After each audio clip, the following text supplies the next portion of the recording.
제가 성광교회에 와서 이렇게 말씀을 전한 적이 꽤 오래된 것 같습니다. 거의 한 20년 가까이 된 것 같은데 오늘 또 이렇게 귀하게 불러주셔서 너무 감사드립니다. 오늘 귀한 말씀 가지고 말씀을 전가할 때 여러분 은혜 많이 서로 나눌 수 있는 시간 되길 바라고요. 질문으로 말씀을 좀 시작해 볼까 합니다. 여러분 요즘 행복하세요? 이렇게 반응이 나오면 안 되는데 여러분 행복하세요? 진짜로요? 네. 언젠가 한 정치인이 그런 말을 한 적이 있었습니다. 국민 여러분, 살림살이 좀 나아지셨습니까? 예전에 들어보신 적 있으시죠? 그죠? 한 진보 정치인이 그런 말로 세상에 살아가는 우리 국민들의 마음을 위로해줬던 적이 있었습니다. 코로나19가 유행한 지가 벌써 2년 반이 지나고 있습니다. 벌써 끝났어야 되는데 끝나지를 않고 있습니다. 여전히 우리는 거리를 다닐 때나 사람들을 만날 때 마스크를 써야 하고, 조금 전처럼 제가 뭔가 얘기를 할 때도, 이 설교를 할 때도 마스크를 벗어도 되는지를 여러분에게 이해를 구해야 되는 상황이 아직까지 계속 이어지고 있습니다. 물가도 오르고 있고요. 기름값도 올라가지고 차 몰고 다니기도 쉽지가 않고, 또 이제 한 달쯤 지나고 나면 이제 추석 명절이 다가오는데 아마 가족들 모이는 것도 그렇게 마음이 유쾌하지 않을 겁니다. 음식 장만하려고 하니까 물가가 너무 올라 버려가지고, 그렇죠? 그런 부분들도 고민도 되고, 또 거기에 지난 주간에는 이 서울 수도권에, 그때 저도 서울에 있었는데 엄청나게 비가 쏟아져서 안타깝게 목숨을 잃은 분들도 계시고, 또 남부지방은 연일 지속되는 폭염 때문에 더위를 이겨내기도 참 쉽지 않은 그런 시절을 보내고 있습니다. 이런 현실에서 누군가 우리에게 행복하냐? 제가 처음에 물었습니다만, 행복하냐라고 물어보면 대단히 좀 신뢰되는 질문일 수도 있습니다. 다 힘든데, 다 어렵고 이렇게 힘들게 살아가는데 거기다 대놓고 너 행복하냐? 행복하지 않으면 안 된다. 예수 믿는 사람은 무조건 행복해야 된다. 이렇게 말한다 그러면 그 질문 자체가 되게 힘든 일일 수도 있다는 것이죠. 오늘 우리가 읽은 본문은 호세아 선지자가 이스라엘 백성들을 향해서 이 타락해버린 이들을 위해 향해서 경고와 해결을 촉구하는 그런 메시지가 담겨져 있습니다. 에브라임으로 대표되는 이 이스라엘을 향해서 그들이 무엇을 잘못하고 있는가에 대한 이야기들을 이 호세아 선지자가 얘기를 하고 있는 거죠. 그 지적은 두 가지로 시작을 합니다. 한 가지는 뭐냐면요, 바람을 먹는다, 이런 표현을 쓰고 있습니다. 바람을 먹는다. 여러분, 아무리 배가 고파도 먹어서 배부르지 않는 거는 뭔가 좀 허상에 가깝지 않습니까? 먹어서 내가 배부른 걸 먹어야지, 배가 고픈데 아무리 뭐 이렇게 배고프다 해서 도움 안 되는 걸 먹을 수는 없는 거죠. 더운 날 시원한 바람이 불어서 나의 더위를, 땀을 식혀줄지는 모르겠지만 그 바람이 우리의 배를 채워주지는 않는다라고 하는 것입니다. 물론 간혹 이런 분들도 있습니다. 나는 기분이 나쁘면 먹는 걸로 해소한다. 그래서 뭐 맛있는 걸 먹으면 스트레스가 풀린다, 이렇게 얘기하는 분들도 계신데, 그런 분들은 또 먹어도 됩니다. 스트레스가 풀린다면 당연히 맛있는 거 먹어야 되겠죠. 하지만 우리가 알다시피 그렇게 푸는 스트레스는 오래가지 않습니다. 근본적인 게 해결되지 않고 그냥 내가 순간의 기분을 풀기 위해서 하는 행동들은 잠깐의 나의 마음을 풀 수는 있어도 그게 근본적인 해소책은 될 수가 없는 거죠. 지나가는 바람, 그 바람도 마찬가지입니다. 그 바람이 잠시 나를 시원하게 해줄지는 몰라도 그게 영원히 내 갈증을, 아니면 내 더위를 해소해 줄 수는 없다고 하는 것이죠. 그런데 오늘 본문을 보니까 이스라엘 백성들은 그렇게 하고 있다는 겁니다. 바람을 맞으며, 바람을 받아들이며, 바람을 먹으며 뭔가를 해소하기 위한 노력들을 하고 있었다라고 하는 것이죠. 또 다른 하나가 있습니다. 동풍을 따라갔다라고 표현하고 있습니다. 동풍은 뭘까요? 여기서 말하는 동풍은 식물을 말려 죽이는 사막의 바람을 말합니다. 그러니까 바람이 불기는 하는데 이 동풍이 불면 이 식물이 죽어버린다는 거예요. 뜨거운 바람이 불어서 식물을 죽여버린다는 거죠. 바람이라고 다 같은 바람은 아니라고 하는 것이죠. 사람들은 흔히 모양이 같으면요, 또 말이 같으면요, 이게 똑같은 거라고 생각하는 현상들이 있습니다. 여러분, 교회가 다 같은 교회일 수 있습니까? 있나요? 만약 교회가 다 같은 교회면 하나님의 교회도 교회잖아요. 통일교가 하는 교회도 교회고, 다른 뭐 안식교도 교회고, 다 교회지 않습니까? 같은 이름과 같은 모양을 하고 있다고 해서 똑같은 건 아니라고 하는 것이죠. 모양이나 말, 음식, 필요한 물품조차도 사실은 자기 자리를 정확하게 지키고 있을 때 의미와 가치를 가지게 되는 겁니다. 그게 제자리에 있지 않으면 가치를 잃어버려요. 필요한 순간에 정말 우리한테 딱 있어야 이게 제일 중요하고 좋은 것이지 그렇지 않다고 한다면 그건 의미가 없다고 하는 거죠. 또 짐이 될 수밖에 없는 거죠. 우리가 아무리 예쁜 옷을 비싸게 주고 사입어도 그 옷이 필요한 때가 있습니다. 그죠? 반팔은 언제 필요하죠? 여름에 필요하잖아요. 내가 우리 자녀가 만약에 돈을 많이 벌어서 모피코트를 딱 사줬어요. 근데 그걸 여름에 사주면 입을 수 있습니까? 없습니까? 못 입잖아요. 그죠? 하물며 그게 아프리카에 가 있다 그러면 그 모피코트는 평생 입을 수 없는 옷입니다. 엄청 비싼 가치가 있지만 소용이 없다고 하는 거죠. 이렇게 잘못된 선택을 하는 사람들, 그들은 자신의 유익을 얻기 위해서 더한 일도 할 수 있습니다.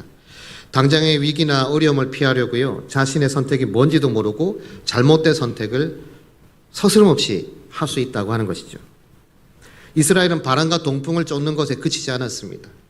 하나님의 심판을 피하기 위해서 그 뒷부분에 보면 강대국에 의지하는 우를 범하게 되죠. 아스루와 개혁하고 애굽에다가 조공을 바칩니다. 그러니까 자기들이 지금 뭔가 힘든 위기 상황이 닥쳐져 있는데 이걸 해소하려고 바람도 먹어보고 동풍도 뭐 따라가보고 다 해보다가 이것도 안 되니까 이제는 강대국에 손을 벌려서 거기다 계약도 맺고 조공도 바치고 지금 어디에 포인트를 둬야 되고 어디에 중점을 둬야 될지를 잃어버리고 있었다라고 하는 것이죠. 이쯤 가게 되면요. 대개의 사람들은 자신의 뭔가 이런 행위나 잘못을 덮기 위해서 더한 무리수도 둡니다. 처음엔 사는 것이 힘들어서 어쩔 수 없는 선택이라고 말합니다. 내가 잘못된 선택을 했을 경우에 말이죠. 그런 선택을 하게 되는데 시간이 지나면 그런 잘못조차도 포장을 하게 됩니다. 아, 내가 하고 싶어서 했어? 세상이 이렇게 나를 만든 거잖아. 누가 나에게 뭐 도움 주는 사람도 없고 나에게 기회 주는 사람도 없었으니까 내가 이런 선택하는 거 당연한 거 아니야? 이렇게 포장을 하게 되는 거죠. 그리고 그 잘못은 잘못이 아니라 선택이 된 것이고 나중에는 법이 됩니다. 어떻게? 이게 정당한 건데. 그뿐 아니라 자신과는 상관없는 일이라고 여기면서 눈을 감아버리는 일도 있죠. 남들이 힘들고 어려워하는 이웃들을 보더라도 거기에 관심을 두지 않습니다. 왜? 내가 힘드니까. 내가 저 사람들까지? 심지어 왜 저 사람들은 저렇게 어렵고 힘들게 살고 있을까? 뭔가 계기가 있으면 딛고 일었으면 될 것인데 왜 저렇게 살고 있는 것일까? 이렇게 말하기도 합니다. 앞서도 제가 소개했는데 지난주에 115년 만에 수도권에 기록적인 비가 내렸습니다. 시간당 140mm 비가 내리니까 사실 사람들이 그러더라고요. 서울에 물난리가 났다니까 이해를 못 하더라고요. 어떻게 대한민국 수도에 물난리가 날 수 있지?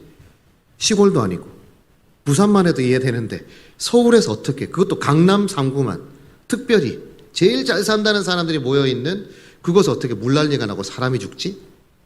여러분도 이해되세요? 사실 이해가 잘 안 되는 현상이긴 맞는 거죠. 그죠?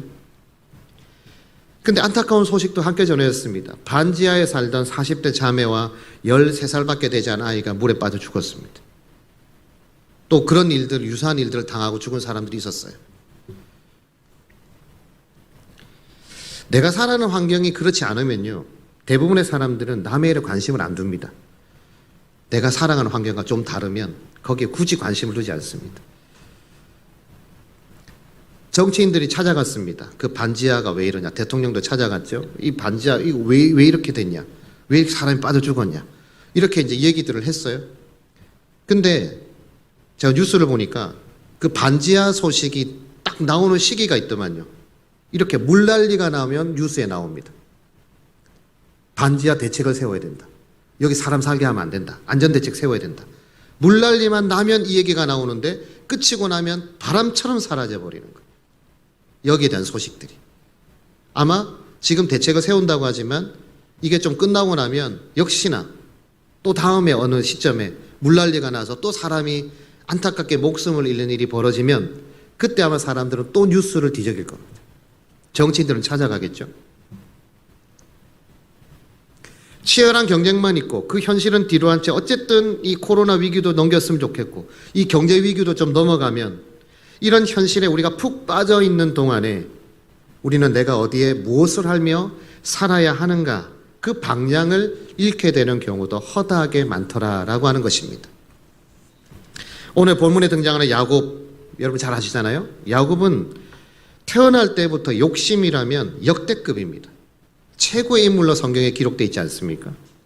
세상에 먼저 나오려고 형의 발뒤꿈치를 잡기도 했고 또 복을 얻고자 베델에서 하나님의 사자와 씨름하고 갈비뼈가 부러지는 부상까지 있게 되죠. 야곱의 삶을 가만히 뒤다보면 사람들은 뭐 저래 욕심 많은 사람이 있어 이렇게 생각할지 모르지만 사실 야곱의 삶은 우리의 삶과 크게 다르지 않습니다. 우리도 똑같잖아요. 복을 얻는 일이라면 우리가 부자가 될 수 있는 일이라면 뭐든지 할 수 있지 않습니까 여러분? 우리 성관교회 성도들은 그런 생각이 없으시죠? 우리는 그런 거 아무데나 선택하지 않아 이렇게 하실지 모르지만 대개의 사람들은 다 내가 부자 될 수 있고 복받는 길이라면 선택을 하겠죠. 이까지 들으면 우리가 이스라엘의 오늘의 우리의 현실이 과거 이스라엘의 현실과 다르냐? 별로 다르지 않다는 거 금방 느껴지게 될 겁니다. 하나님의 보호와 사랑과는 거리가 먼 삶이라고 하는 아픔이 우리의 가슴을 좀 아프게 하죠. 우리는 아까 우리 찬송도 열심히 불렀고 우리 기도도 하시면서 계속 하나님의 품 안에 머물고 싶어하는 마음은 간절하지만 우리의 현실은 거기와 떨어질 때가 너무 많더라고 하는 겁니다. 그뿐입니까? 우리의 안타깝고 슬픈 마음을 지울 방법이 그러면 딱 떠오르면 제일 좋은데 그런 방법도 마땅히 떠오르지 않습니다. 통일교나 신천지가 판을 치고 있잖아요. 근데 사람들이 어이없게도 그런 류의 이단들에게 빠지지 않을 것 같은데 사람들이 빠지잖아요. 여러분 이해되세요? 거기 왜 빠지는지? 이해 잘 안 되시죠? 그런 데 빠지지? 근데 그 현실을 가만히 돌이켜보면요. 분명 어디에선가 우리의 믿음과 하나님을 향한 마음이 이게 삐뚤어져 있는 겁니다. 왜곡되어 있는 거예요. 그래서 그런 유사한 것에 마음이 빼앗기게 되고 거기에서 위로를 조금이라도 받게 되면 그것이 마치 진리인 양 찾아가게 된다는 것입니다. 너무나 안타깝지만 이미 우리 주변에 흔하게 벌어지고 있는 현실이지 않습니까? 사실 하나님은요, 딱 적기에 우리에게 은혜를 주십니다. 은혜를 주시기도 하고 은혜를 깨닫게 해주십니다. 사람의 울부짖음과 하나님을 찾는 음성을 절대 하나님은 외면하지 않습니다. 믿으십니까? 하나님은 절대 하나님을 향해서 온전히 부르짖는 외침을 하나님은 단 한 번도 외면하지 않아요. 그리고 딱 필요하다고 느끼시는 그때의 은혜도 주시고 사랑도 주시고 우리에게 깨달음도 주신다는 것이죠. 오늘 본문에 나오는 야곱은 앞서도 말씀드린 것처럼 복을 받기 위해서 최선을 다합니다. 형의 뒤꿈치를 잡은 것도 모자라서 팥죽 한 그릇에 장자권도 받았죠. 또 편애하던 어머니의 도움을 받아 아버지를 속이고 장자의 축복권까지 받아내지 않습니까? 하지만 그런 그릇된 방식의 축복이 오래 가지는 못하죠. 결국에는 그 불안감에 외가가 있는 하란으로 갔다가 어떻게 합니까? 아내를 얻기 위해서 무려 20년간을 고생을 합니다. 복받은 인생이라고 말하기에는 너무 좀 초라하죠. 그러다가 자신의 고향으로 돌아오던 그 길에 베델에서 하나님의 사자와 만나 씨름을 하게 되고 약속의 땅과 진정한 축복을 그때서야 알게 됩니다. 근데 야곱이 그러고 나서 계속 복을 받게 됩니까? 물론 12명의 아들을 낳을 때까지는 좋았어요. 근데 그 야곱을 요셉을 어떻게 합니까? 그 형들이 이집트에 팔아버리잖아요. 그게 결코 좋은 인생 아니지 않습니까? 결국 기근의 때 팔려간 아들 요셉을 만나고 서야 말년에 비로소 이 야곱은 복이라는 복을 그나마 누릴 수 있는 복이라는 것을 받아 누리게 되죠. 우리가 읽지는 않았지만 같은 본문 13절 이하에는 애굽으로부터 인도하신 하나님의 은혜를 이 에브라임으로 대표되는 이스라엘이 얼마나 철저하게 배신하고 있는가를 기록하고 있습니다. 사랑하는 성도 여러분, 세상 살아가는 사람들 중에 누가 복 받기를 원하지 않겠습니까? 치열한 경쟁을 뚫고서도 내가 받은 복을 받을 수만 있다면 야곱보다 못하겠습니까? 더하게 하지 않겠어요? 내가 저것만 받을 수 있다고 생각된다면. 하지만 우리가 기억해야 할 것은 왜 우리가 복을 받아야 하는지, 하나님이 우리에게 주시려는 복의 의미가 무엇인지 제대로 우리가 알고 있어야만 이스라엘이나 다른 성경의 인물들처럼 고생하지 않는다는 거예요. 둘러가지 않는다는 겁니다. 그 의미를 제대로 알고 있어요. 본문 7절 이하에도 보면요, 숫학의 선지자 호세아를 통해서 하나님이 당신의 백성들이 참 뜻을 깨닫게 하기 위한 얼마나 많은 비유와 이상을 보여주는가를 설명하고 있습니다. 그 10절에 말하고 있잖아요. 내가 여러 선지자에게 말하였고 이상을 많이 보였으며 선지자들을 통하여 비유를 베풀었노라. 너희들 깨달으라고 말도 많이 했고 깨달을 수 있는 기회도 많이 줬고 이것저것 너무 많은 기회를 비유도 말하고 기적도 베풀고 했는데 깨달았다 못 깨달았다? 결국 너희들은 깨닫지 못했다는 거예요. 저는 26년째 부산 YMCA에서 이 선교 활동을 하고 있습니다.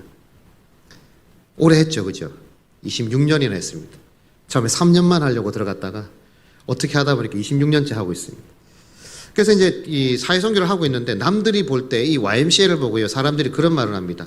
저게 기독교 단체인지 일반 사회단체인지 헷갈린다. 여러분은 YMCA가 어떤 단체인 것 같으세요?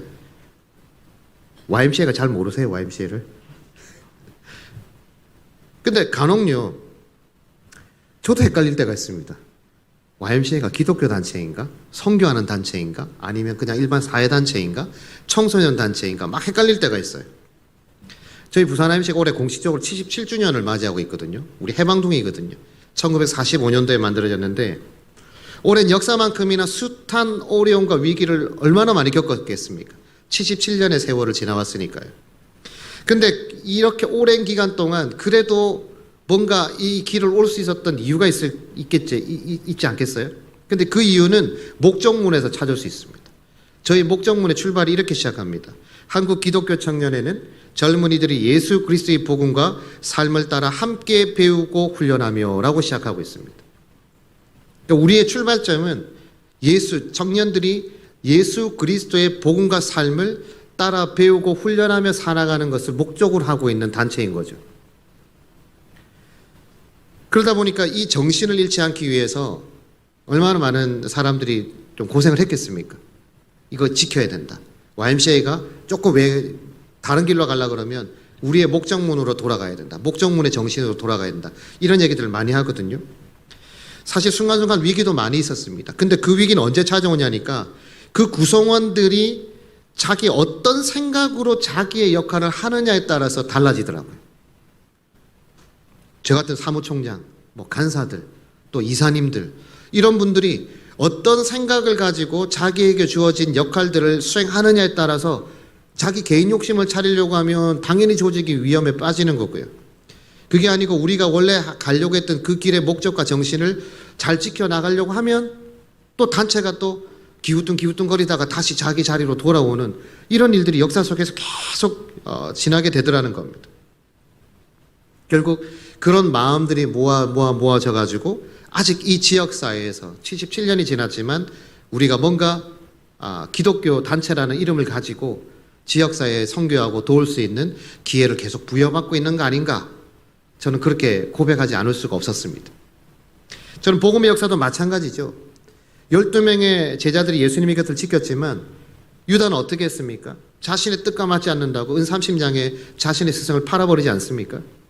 베드로는 어떻게 했죠? 닭이 그렇게 굳건하게 저는 그렇지 않습니다 했지만 닭이 울기 전에 무려 3번이나 자기의 스승을 배반해버립니다. 모른다고 배신해버립니다. 요한과 야고보 형제 어머니는 어떻게 했죠? 아들들의 출세를 위해서 그 잔이 뭔지도 모르고 예수님 찾아가가지고 예수님 아시죠? 우리 아들들 잘 봐주세요. 이렇게 부탁하지 않습니까?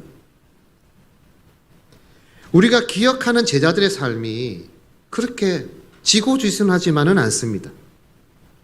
위기도 있었고 어려움도 있었고 자기들의 우리와 똑같은 그런 갈등들을 계속 겪었다라고 하는 것을 알 수 있는 대목들이죠.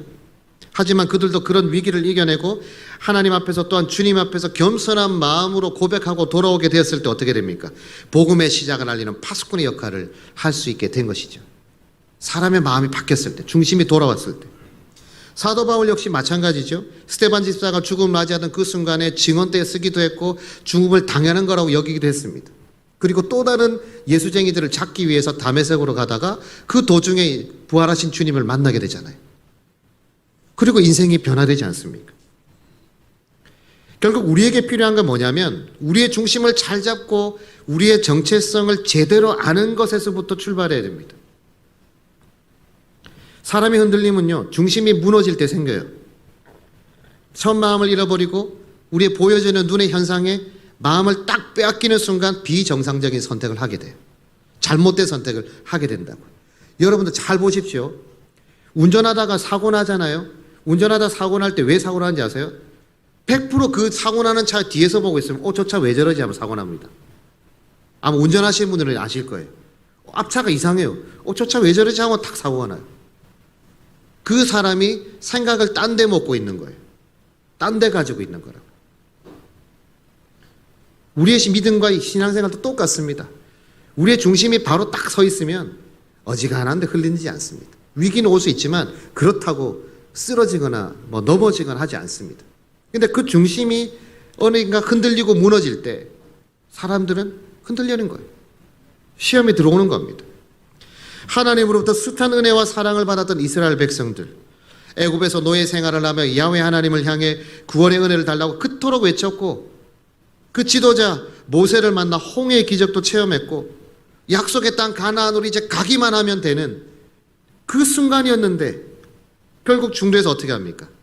당장에 먹는 거, 배고픔 이런 것들을 해결하지 못해서, 그 위기를 이겨내지 못해서 금송아지를 우상으로 만들고 하나님을 외면한 끝에 결국 그 1세대들은 아무도 가나안 땅에 못 들어가잖아요. 그 길이 40년 갈 길입니까? 절대 갈 길이 아닙니다. 근데 그 40년을 돌아 고생하다 결국 2세대는 아무도 들어가지 못하는 안타까운 현실을 마주하게 되죠. 여러분, 하나님은 다시 말씀드리지만 우리를 외면하는 분이 아닙니다. 우리를 그냥 놔두는 분이 아니세요. 우리의 삶이 결코 이스라엘 백성과 다르지 않고 여전히 갈팡질팡할지라도 하나님의 우리를 향한 사랑은 식지 않습니다. 하나님 우리가 그런 줄 알아요. 원래 사람들이 그런 줄 알아요. 그냥 한 길로 쭉 오는 게 인생이 아니라는 걸 우리 하나님은 아세요. 그래서 그때마다 지도자도 보내주시고 또 비유도 주시고 그때마다 또 손길도 내밀어 주시고, 어려울 때는 어려움이 있지만 그게 마지막 순간에 다시 이들이 회복될 때까지 기다려주는 것도 우리 하나님이시지 않습니까? 그럼 우리가 무엇이 우리를 이렇게, 하나님은 그렇게 우리를 사랑해 주시는데 뭐 때문에 우리는 그럼 계속 실수를 하게 되는 걸까? 왜 바로 그냥 딱 서 있지 못할까? 중심이 왜 흔들릴까? 저는 이것 때문이라고 생각합니다. 뭐요? 착각 때문에. 우리가 착각하는 게 있습니다. 뭐냐면 내가 하는 일이 항상 하나님이 기뻐하실 거라는 착각을 많이 해요, 사람들이. 내가 이렇게 하면 하나님이 기뻐하시겠지. 또 내가 하는 행동을 하나님은 모르실 거야 라고 하는 착각도 합니다. 내가 이렇게 해도 하나님 잘 모르실 거야. 이렇게 착각한다는 거죠. 또 있습니다. 나는 항상 최선을 다하고 있다는 착각을 해요. 사람은요, 절대 최선 혼자 24시간을 다 최선을 다할 수 없습니다. 어떤 사람이 그렇게 살 수 있습니까? 근데 사람들은 그렇게 생각을 해요. 또 나는 복음에 충실한 참 제자라고 하는 착각도 합니다. 바로 이 착각이 하나님과 우리의 관계를 멀게 만드는 거예요. 나를 겸손하지 못하게 만드는 겁니다. 다시 본문으로 돌아볼까요?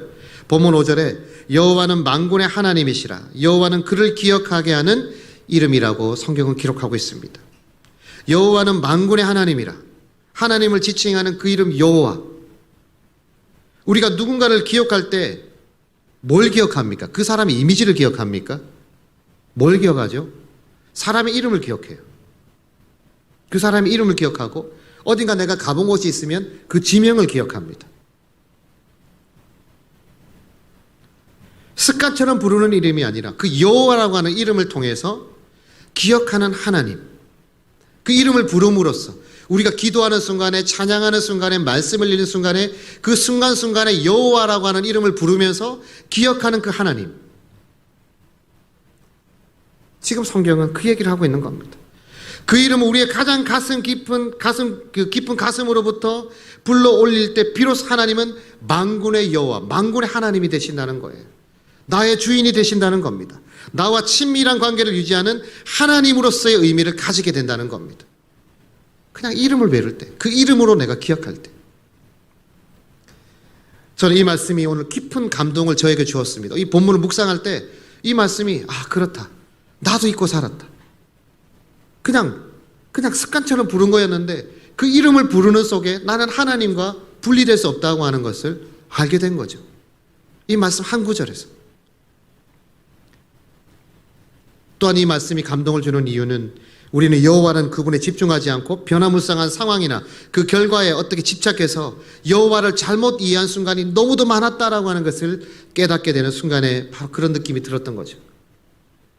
여호와라는 그 이름 하나면 족한데 그것만으로도 우리는 충분히 우리의 어려운 현실과 상황을 이겨낼 수 있음에도 불구하고 혹시라도 다른 거 뭐 하나 없을까?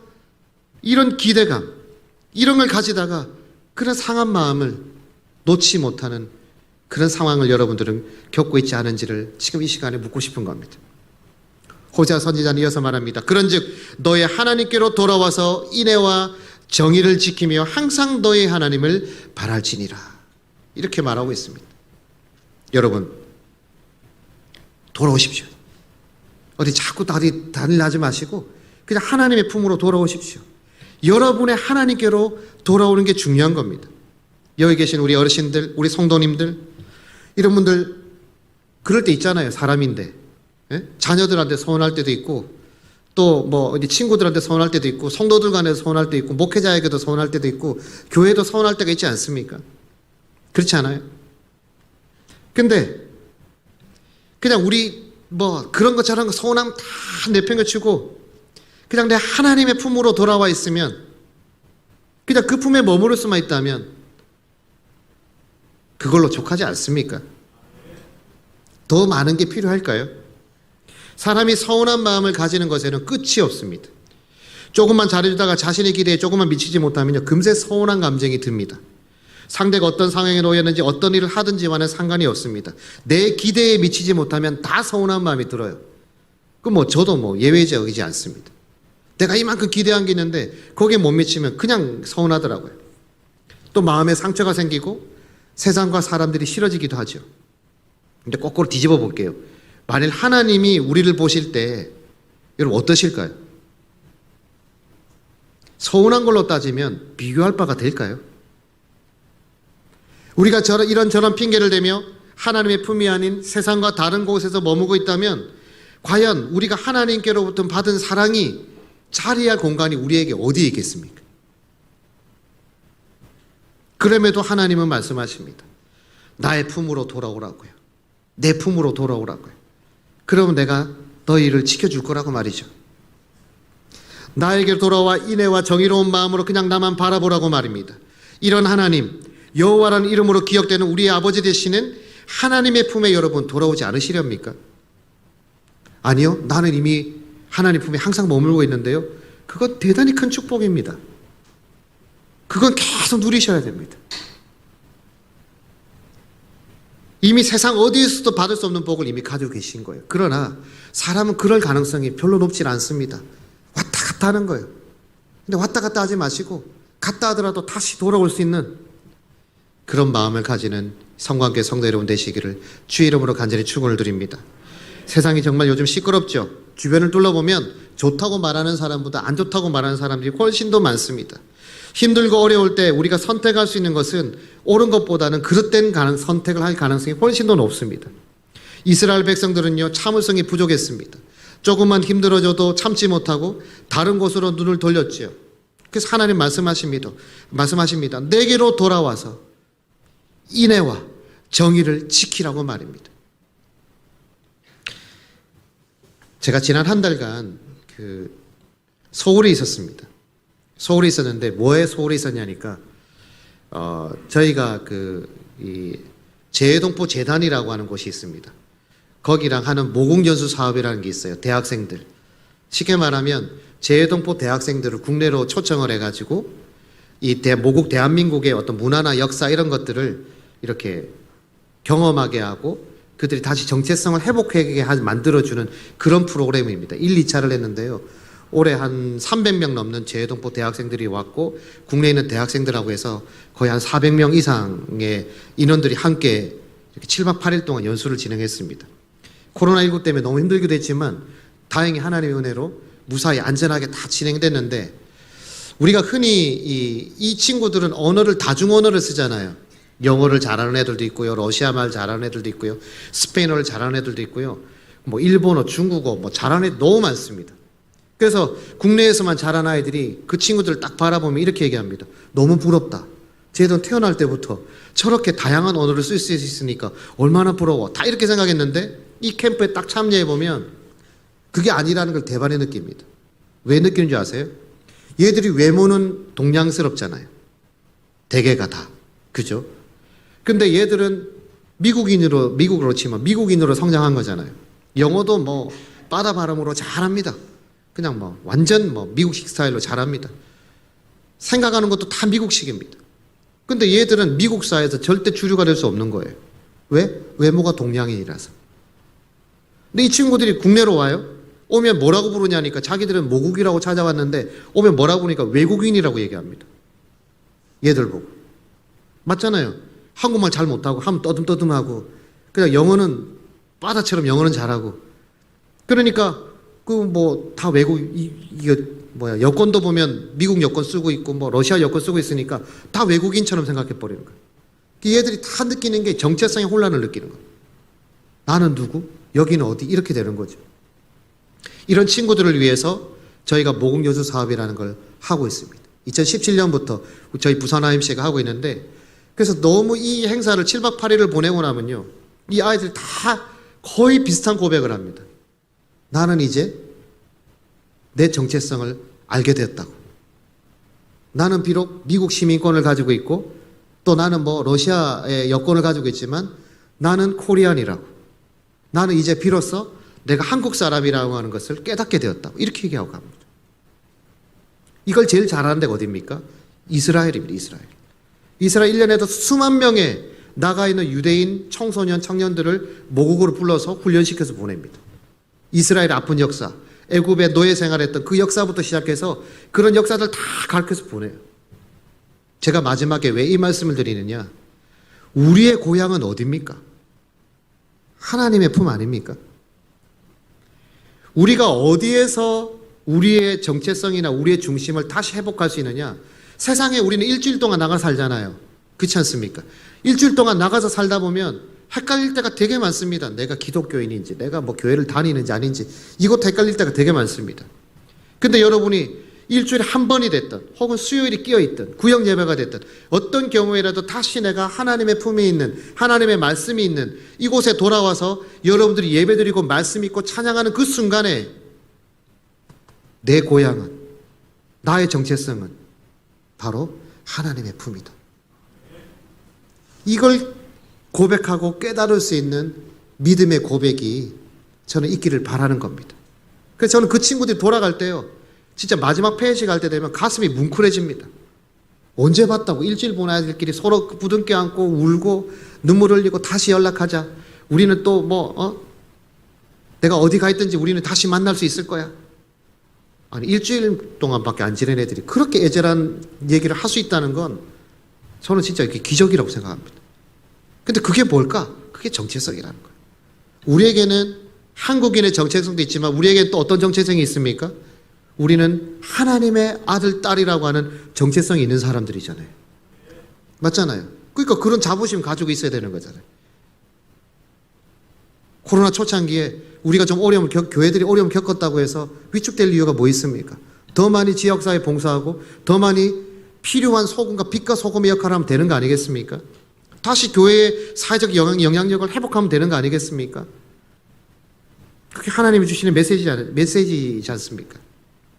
사랑하는 여러분, 여러분의 하나님, 또 나의 하나님, 지금도 우리 곁에 머물며 우리의 보시자, 동반자가 되어주시는 그분 하나님의 품에서 주의 은총과 정의를 지키며 오직 하나님만 바라볼 때 우리가 힘들고 어려운 현실은 충분히 견뎌낼 수 있는 공간이 된다는 걸 믿는 여러분 되시길 바랍니다.